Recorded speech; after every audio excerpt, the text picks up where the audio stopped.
a corporate trainer turned artist turned entrepreneur who co-founded Mamaearth and did revenues of 300 crores in 2021.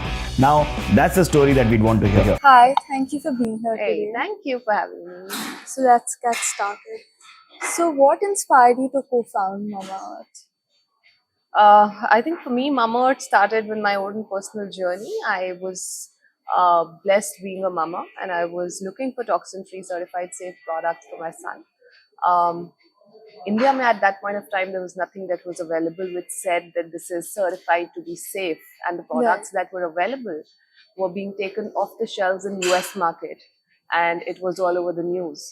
I think for me, that was the trigger to say that we don't deserve this. Indian kids deserve far better, more regulated ingredients to be used in their personal care products, and that's how I think I started thinking about Mamaearth. Of course, Mamaearth wasn't the idea back then. The idea was, can safe, certified safe toxin-free products be even made in India at affordable prices so that they can reach out to mass audience? More my research had talked to about 500 people in the industry, figured out that ingredients were not just available but available at affordable prices. The products could very well be made. Started with that, thought that this was going to be just a baby care company. December of 2016 is when we launched almost 6 baby care products with Amazon Launchpad. But got so much love and so much warmth from the consumers. They accepted the products so nicely, and over time they said, why just baby, why not adults? Because babies spend a lot of time with adults, and they would lick your face, they would lick your neck, they would kiss you, and all of that happens. So we also deserve certified safe toxin free goodness. And that's how Mamaearth went from just being a baby care brand to operating in the entire beauty and personal care category. What started as just 6 products company now houses almost more than 300 products. We've recently also entered into certified safe color cosmetics. So you don't have to worry about what lipstick you're putting on your lips, because a lot of people, a lot of us end up eating it as well, right? And, that category is also now doing really well within the brand, all because of the consumer love. Yeah, I think some of your products are great because, like, right now I'm wearing concealer, Yeah. but like I'm so deeply concerned about my under eye, like dark circles. So I'm constantly looking for products, and I remember I spent like about 2 weeks scouring the market for this, and I stumbled across your brand, and then I just started using it. You like it? Yeah, it was quite good. So And it's certified safe, right? So you don't have to worry about. For the longest period of time, makeup has been considered as something which is harmful for your skin. So they say put it on because you want to look good, but ensure you're taking it off the moment you're done, right? Yeah. Taking it off before you sleep. Here is a set of products which are not just making you look good temporarily, but the ingredients inside also take care of the skin health as much, right? By using the absolutely safe ingredients. So I think that was again a white space that I saw in the market, and I catered to it through Mamaearth. yeah, I think that's great. And as the co-founder, what exactly is your vision for the future of Mamaearth? Well, I think Mamaearth is such a beautiful, versatile brand. We have been accepted in so many different categories, from baby to personal wash like soaps, body washes, to face creams and serums, to sunscreens, to now color cosmetics. Um, there is so much to do, and this is that one brand which can become the brand of your family, right? From babies to adults, anybody can use it. So the vision continues to grow the brand. I think Mamaearth is just one brand. We also have 6 other brands within the portfolio. So while we want Mamaearth to grow exponentially even in the coming years, there are 5 more brands that we are growing, and they've become large enough. And my vision for my company, which is Hunasa, is aspiration to make Indian beauty and personal care aspirational for the world. I want to take I beauty, which is the India beauty, to the world, like we have the K beauty, etc. So that's something that I'm working towards. Yeah, I think that's great, especially like I think in the West now Ayurveda has become a huge thing. Yeah. but eye beauty isn't being talked about as much. Yes, Like yes. this Oh, we will K-beauty make is, that happen. yeah, Imagine people in US standing outside stores and saying, you know what, Indians use Upton on their wedding ceremony and their skin glows. I want to use that Upton from Mama Earth, and they're picking that up. I think that's the larger vision that I have for the company. yeah. I think you managed to get that because ghee, I think, has become a huge thing. It's become like the superfood. Yeah. Like I was just in Boston a few days ago, and I'd gone to like the pharmacy and just other random like makeup stores and like Sephora, and like ghee was everywhere. Yeah. And I was just so shocked because ghee you put on your parathas here, it's like an everyday staple. Absolutely. Ghee is very good to be had on empty stomach every morning as well. Yeah. It just layers your organs so that the food can easily be digested and better absorbed. So yeah. And Mamaearth recently got listed in November for the IPO. Congratulations on Thank that. you. And can you share some insights of taking Mamaearth public and what your future plans are to do with that? So once you take the company public, the future is all about growth and efficient growth, and that's what we are going to aim for as well. Um, Taking the company public itself was a very, very big milestone. I think I always say it was a dream that I never dreamt of until 3 years back. Um, it was not like we wanted to do this in this amount of time, but as the company was growing, we realized that it is now ready to give an exit to private investors because the amount of input that we required from them, be it the capital, be it the insights, etc., the company had already grown to that stage, and now we needed the public market investors to come on board with us to take on the journey next from here. That was the reason why we decided to go public. I think it has been a roller coaster ride. I've learned so much through this entire process of almost 1.5 years.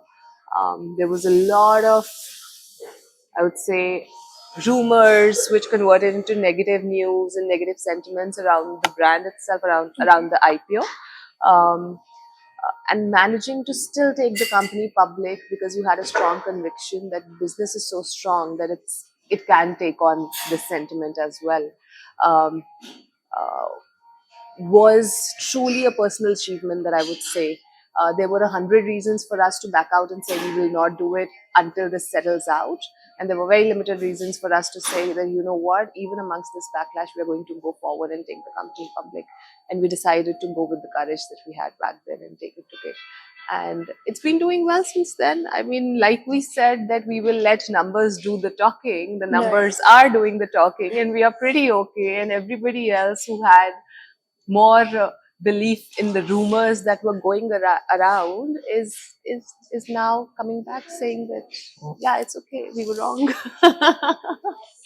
And how do you like cope with these rumors and like other negative things that might stop you from Yeah. getting to where you want to be? Yeah, it's difficult. It's difficult. I think I also took some time to come to terms with it, but I did realize that um, the only way that you can move forward is to channelize the negativity around you and put it into steps of how are you going to achieve what you really want to achieve rather than getting stuck with it, right? So when all of these negative rumors around valuations, around profits or our P&L, etc., were going on, the only thing which gave me comfort was the fact that nobody else knows my business better than me, Yeah. right?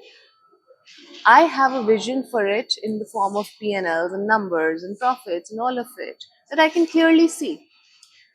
In the long term, when it comes out, everybody around me will also be able to see that, and hence that's the only thing that I should focus on. I should focus on my business. I should focus on ensuring that I'm delivering what I'm envisioning. I should focus on crafting what are my next steps to ensure the company grows the way I've wanted to grow, right? And all of this negative news will get taken care of. I think that's what I did, but it did take me a couple of months to come out of that loop of feeling really bad, because when you create something with so much love, your blood, your sweat, your time, everything goes into it.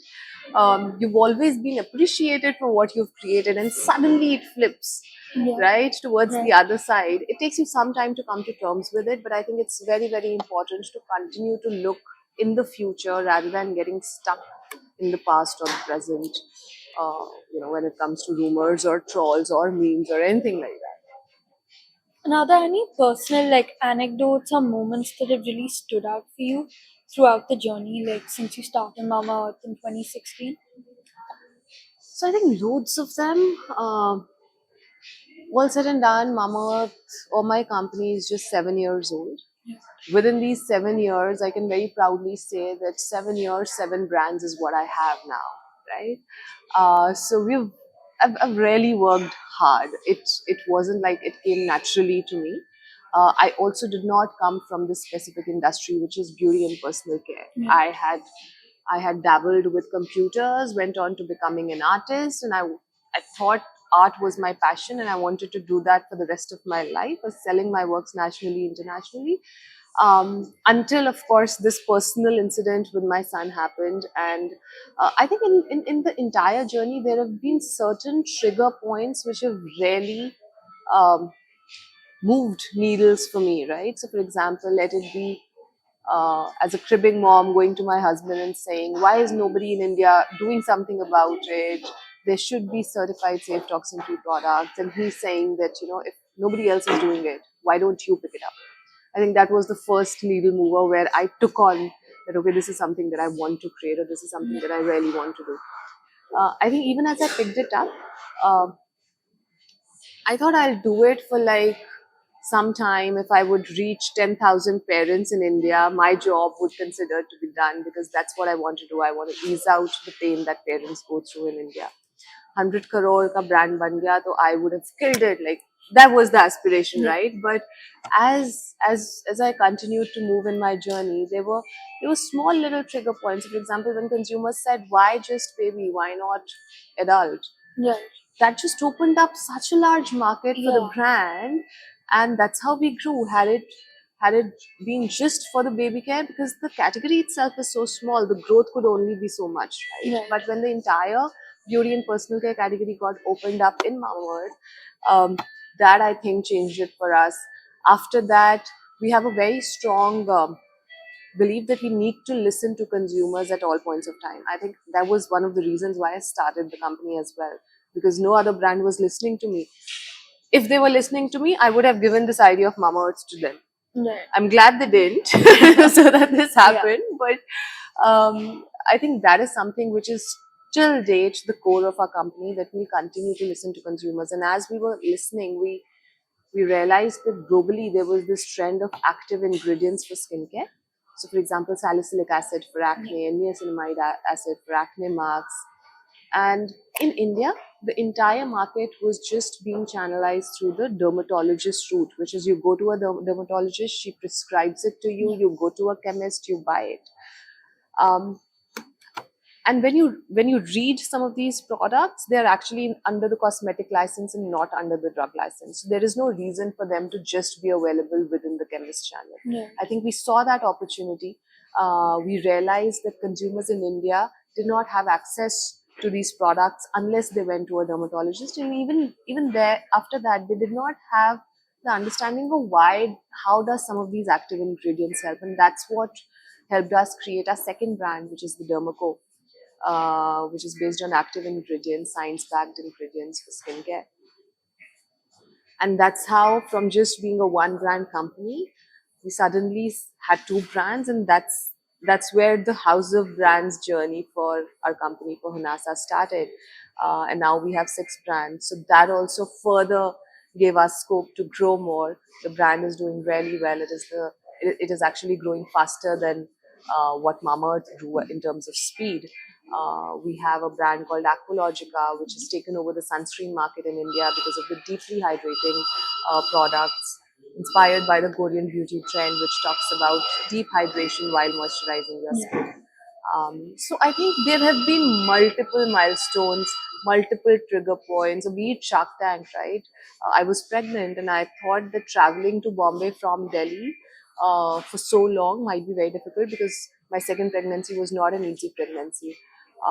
But this one person just comes to me and says that, you know what, now that you're pregnant, you might want to take it slow. And that was the trigger. Like, I decide for myself. You don't decide for me, Yeah. right? Why are you giving me that suggestion? Um, it's us parents who are pregnant, not just me. So why does that suggestion only come to me and not to my husband? I think, and that's when I decided to take on Shark Tank. उससे पहले तक I was avoiding it, that it's I already have too much on my plate. I'm creating 3 more brands.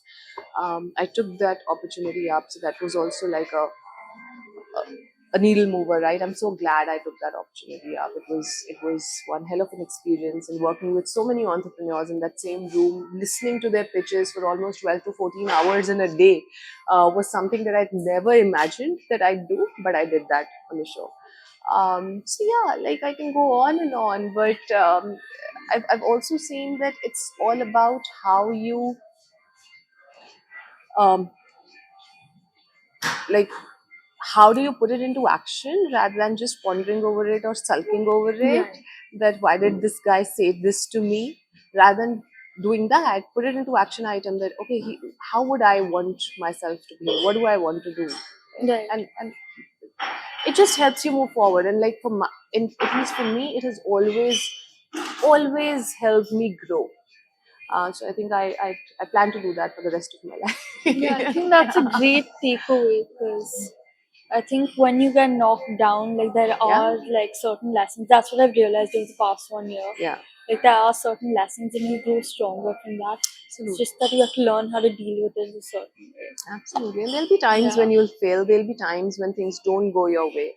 At that point of time, I mean, when you get kicked, it's just about how quickly do you bounce back. It's not about that you got kicked when you're down on the floor. Yeah. It's just about how quickly do you bounce back, which makes all the difference.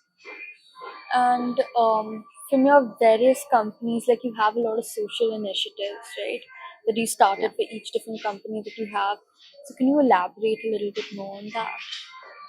So when I started Hunasa or Mamaearth as a first brand, I was very clear that the brand is not going to be just a what brand. What brand means, it just talks about the product that it's selling, but it's going to be a why based brand. When you have a why based brand, consumers should have a reason more than just good quality products to trust you or to buy into you. Right. How that helps is when you're competing with competition, and even if the competition comes up with something similar in terms of proposition, there should be 2 or 3 things that helps consumer decide that you're the better choice.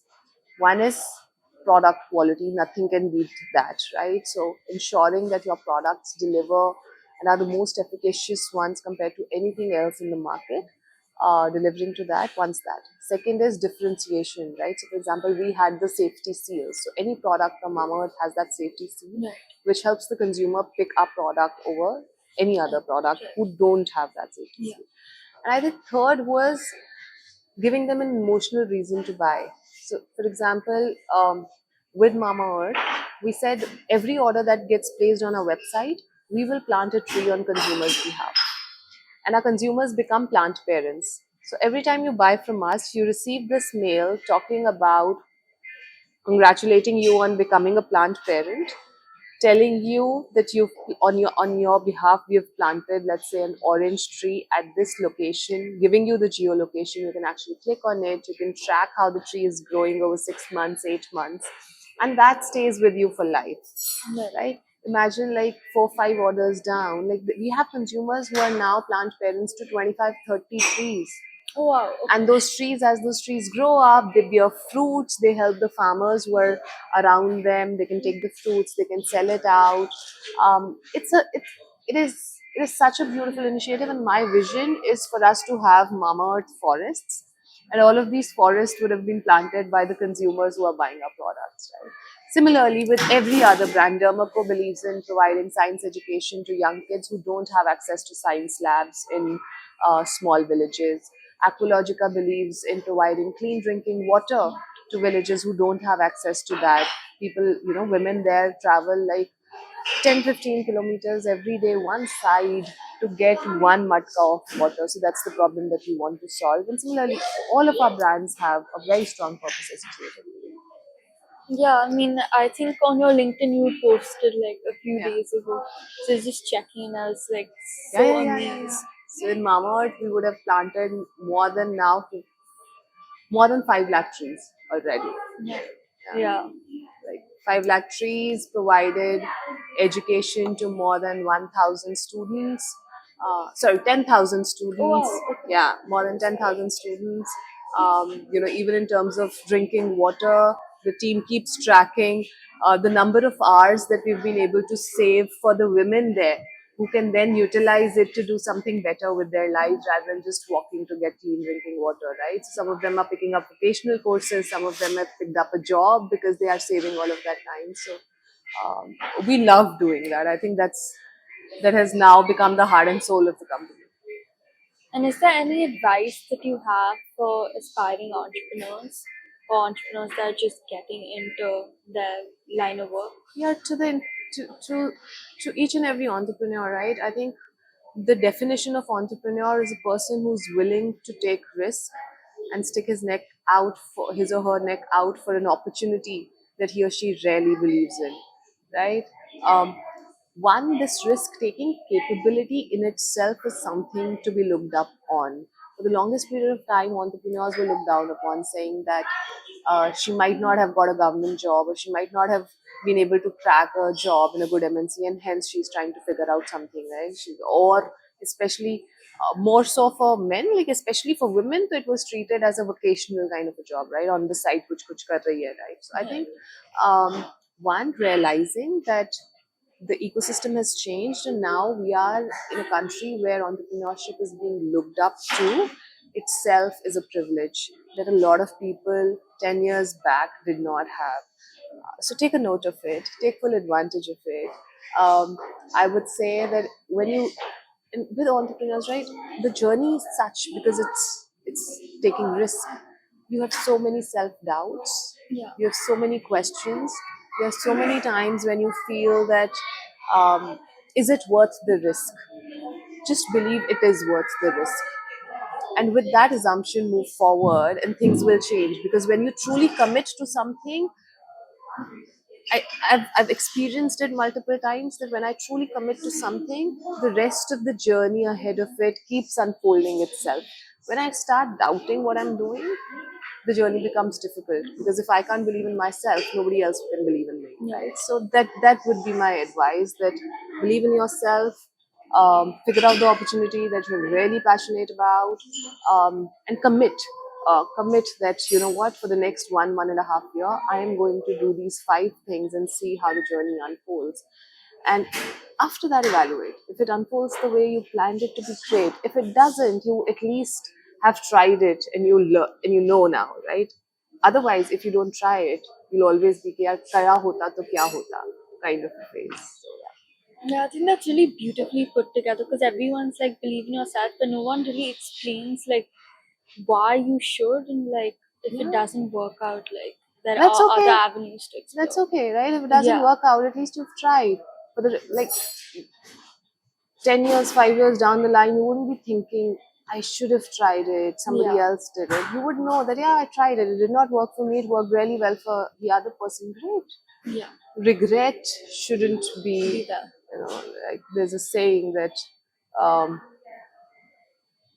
I'm puzzling the words. I can see the kids sitting right in front of me having a good time. But they say, regret is, failure is better than regret, Yeah, right? It's a very powerful line. It's a yeah, very powerful line. You can live with failure, it's okay. But living with regret is extremely difficult. yeah, You keep thinking about it, you get stuck. yeah. Sorry, I just have like two, three fun questions as well towards the end. So if Mama Earth could collaborate with any other brand or fictional character, who would it be and what would be the product that you'd be collaborating on? Truly, this is something that I've been thinking about for the last 1 year, okay? Because I want the brand to collaborate with another brand, and I've not been able to come up with an answer. But like I don't know fictional characters, but I would love it to collaborate with something which has the same philosophy and values. We did that when we got Shilpa on board. Right. Yeah. But I would love, for example, I see a very strong fit between Alia as a celebrity and Mamaearth, if ever, right? But yeah, other than that, I think the brand is so nice. It's like a mother. Now, how do you collaborate a mother with like something? I'm not sure. I think I have to give it a thought. Yeah, I mean, Alia Bhatt's also started her own brand Yeah. recently, and she's also recently become mother, so I think that would be Yes. the ideal Yes. collaboration. Yes. Yes. And if Mamaearth products could time travel, which historical era would you choose for them to time travel to? Mamaearth can travel back to as far as 1,000 years ago. So I was reading this book recently, and I realized that these natural, safe, long-lasting lipsticks that we have launched, um, like they go back to 1,500 years ago, and lipstick was invented in India. All right, it is so surprising that product was invented in India, and these guys used to use stone pigments and make it long lasting by adding a few other natural ingredients into it, which is the same science that goes behind Mamaearth lipsticks. So yeah, the brand can actually travel back to as long as we've existed. Shampoo is an Indian word, right? It Yeah. comes from the word champi. Oh, So okay. I Champi didn't know got that. transferred into Shampo, Shampo, because in a certain language they pronounce Champi as shampoo, and that got converted into shampoo. So beauty and personal care, if you like read about the history of this category itself, I think India is at the heart of it. So Mamaearth will travel back to that time. Yeah, I mean, like 2, 3 years ago, I was obsessed with reading about like beauty standards from Yeah, different parts of the world, and like how the Japanese would do certain things, the yeah, yeah, British, yeah. Egyptians, and Yes. India would like be the very first to come up with anything. Yeah, yeah, So yeah. it's very interesting. Egyptians were the ones who came up with this white talc Yeah, because the sun was so strong there that they used to use zinc oxide and layer their face with that. They also used to look up to white people as aspirational Yeah. people, so women wanted to look that white powder. They used to put white powder on the face with that red cheek tint, which used to come from stones and like certain insects and stuff. Like it is crazy. You should read about it. There is so much to learn. I'm Yeah. also reading about it now, but like I What just are you reading? Like, because I there's want to a read there's a more in my book. free time. I guess. I'll share the name with you. There's a book by the name of Beauty of World or something like that. I don't remember the exact name, but it just talks about history of each of these categories that we operate in. Where does it go back to? So, for example, fragrances. Where did they originate from? How did they come to being? Surprising fact: Colgate, the toothpaste that we Yeah. use, started as a fragrance brand. What? Yeah. Okay. All right. And then over time, like whatever worked for them, they figured that out. But it's a beautiful.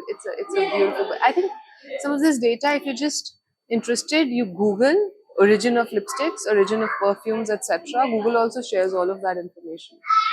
Yeah, it's very interesting. Yeah. Like I remember even like talking about like the British. I mean, they of course use lots of toxic substances in their makeup, but it's just interesting to know about. And you mentioned that Mama Earth had a theme song, so could you elaborate more on that? Because you'd written it. So this was about 2.5, 3 years back when we said Mother's Day. We need to have like a nice Mother Day jingle. And of course, we worked with a few teams. They came up with something. I didn't like it, and I said, I'm going to sit down and do the song myself. Yeah. It was crazy, but you should, even on Instagram Library and Apple Music, it still exists. So this is this song called Mummy Sang Nachle. Like, search it out, you'll see. There are so many people who've created content on that song.